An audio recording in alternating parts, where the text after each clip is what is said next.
మండవల్లి మండలంలో ఎక్కువగా మా గ్రామంలో ఉన్నారు. ప్రతి ఒక్క డిగ్రీ చేశాడు. పీజీలు చేసిన వాళ్ళు 15 మంది ఉన్నారు. కేవలం వాలంటీర్ జాబులతో సరిపెట్టుకుని 5 వేలతో సరిపెట్టుకున్నాం. పనులు చేసుకుంటున్నాం. బతకడానికి ఏం లేదు మా దగ్గర. రిజల్ట్ కావాలని చెప్పించారు అన్న. పోటీ చేయడం అన్న అర్థమైందా? నేనున్నా ఉన్నాడు. ఏం చెప్తాడు? చెప్తా అన్న చెప్తా అన్న. నేను చిన్న ఉదాహరణ చెప్తా చూడు. వాలంటీర్ని ఎలక్షన్ దాంట్లో పోటీ చేయొద్దని ఎలక్షన్ కమిషన్ చెప్పింది. వాళ్ళు కావాలంటే ఏం చేయాలి? రిజైన్ చేయాలి. రిజైన్ చేస్తే వాడు వాలంటీర్ కాదు. ఎలక్షన్ లో నీ వెనకాల తిరుగుతాడు. నేను ఏం అన్నయ్యా నా వెనకాల తిరగాలంటే వాలంటీర్ తిరగట్లా. రిజైన్ చేయించాడు, తిప్పుకున్నాడు. తెలిసిన తర్వాత మళ్ళీ అడిగేస్తాడు వాలంటీర్. ఇది ప్లాన్.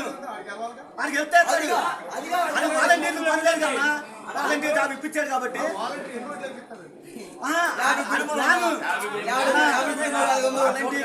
వాలంటీర్లు రిజైన్ వాలంటీర్